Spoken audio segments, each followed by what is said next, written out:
اکثر خواب میں دیکھ رہا ہوں کہ میرے گھر میں جن چڑیلیں آئی ہوئی ہیں، تو میں ان کو دیکھتا ہوں تو پھر میں ان کو بھگاتا بھی ہوں، تو صبح جب میں اٹھتا ہوں نا تو میرا سر درد شروع ہو جاتا ہے۔ ٹھیک ہے جی، مزید کال دیجیے۔ مری ہوئی بکری دیکھیے خواب میں۔ مزید کال دیجیے۔ محمد نواز اطاری رحیم یار خان سے، خواب کے اندر فوت ہوا انسان آ کر کھانے پینے کی خواہش کرے تو اس کی تعبیر کیا ہوگی، رہنمائی فرما دیجیے۔ فوت شدہ انسان کا کسی چیز کو طلب کرنا حضور اس طرح سے،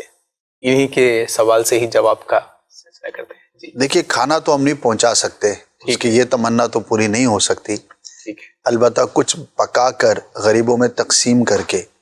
اس کا جو ثواب ہے وہ ہم انہیں پہنچا سکتے ہیں، تو یہ ہمیں کرنا چاہیے، ٹھیک ہے، اس سے مردے کو راحت ہوگی انشاءاللہ۔ ٹھیک ہے۔ مری ہوئی بکری حضور خواب میں دیکھنا اچھا نہیں ہے، ہو سکتا ہے ان کے کام کاج میں کچھ انہیں دشواری کا سامنا ہو، رزق میں ہو سکتا ہے آزمائش کا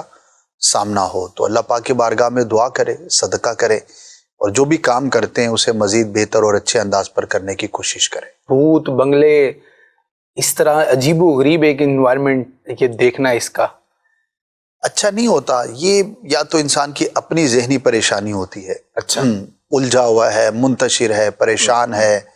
عجیب عجیب خدشات ہیں، صحیح، تھکاوٹ ہے، طبیعت ٹھیک نہیں ہے، بہت زیادہ سفر کر کے آ کے تھکا ہے اور جسم بھی ٹوٹ رہا ہے اور اس طرح کے خیالات ہیں، تو یہ بہت ساری چیزیں مل ملا کے پریشان کن خوابوں کا سبب ہوتی ہیں بعض اوقات، تو اس کی طرف توجہ نہیں کرنی چاہیے، اور عموماً اس طرح کے خوابوں کی کوئی تعبیر بھی نہیں ہوتی، یہ ایک عمومی جو سمجھے کہ انسان کے خدشات، خطرات، ذہنی انتشار، تو یہ اسباب ہوتے ہیں، تو پھر اس طرح کے خواب نظر آتے ہیں، تو توجہ نہ کریں اس کی طرف، زیادہ غور نہ کریں، اس کو اپنے ذہن پہ سوار نہ کریں، البتہ اللہ پاک کی بارگاہ میں دعا ضرور کریں کہ اللہ پاک اس طرح کے خوابوں سے بھی چھٹکارا عطا فرمائے،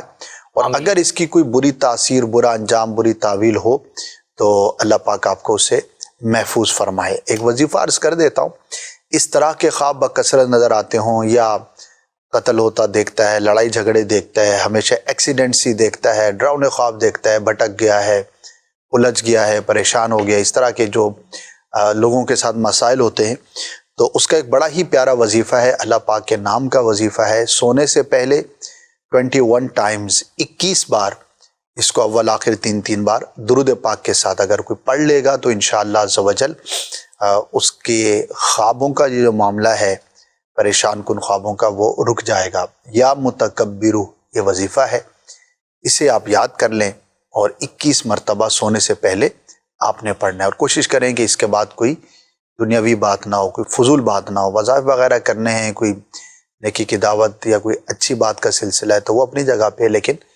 آخری کلام کوشش کریں کہ یہی ہو، وظیفے پہ آپ سو جائیں، تو جو کنٹینیو پریشان کن ڈراؤنے خواب ہیں اللہ پاک اس سے محفوظ فرمائے گا۔ مکتبۃ المدینہ کی کتاب ہے مدنی پنصورہ، اس میں بھی یہ وظیفہ موجود ہے، کتاب کا نام اس لیے لے دیا کہ یہ وظیفہ اگر بعد میں آپ دیکھنا چاہیں، بھول جاتا ہے بعض اوقات انسان، تو آپ کو اس کتاب میں مل جائے گا، اور نہ صرف یہ وظیفہ بلکہ سینکڑوں اس کے اندر اوراد، وظائف، درود، بہت ساری صورتیں، بہت ساری چیزیں اس کے اندر جو عام عمومی طور پر ہمیں پیش آتی رہتی ہیں، ضرورت پڑتی رہتی ہے، تو وہ اس کے اندر لکھے ہوئے، بڑی پیاری کتاب ہے، ضرور حاصل کیجیے گا۔ ٹھیک ہے۔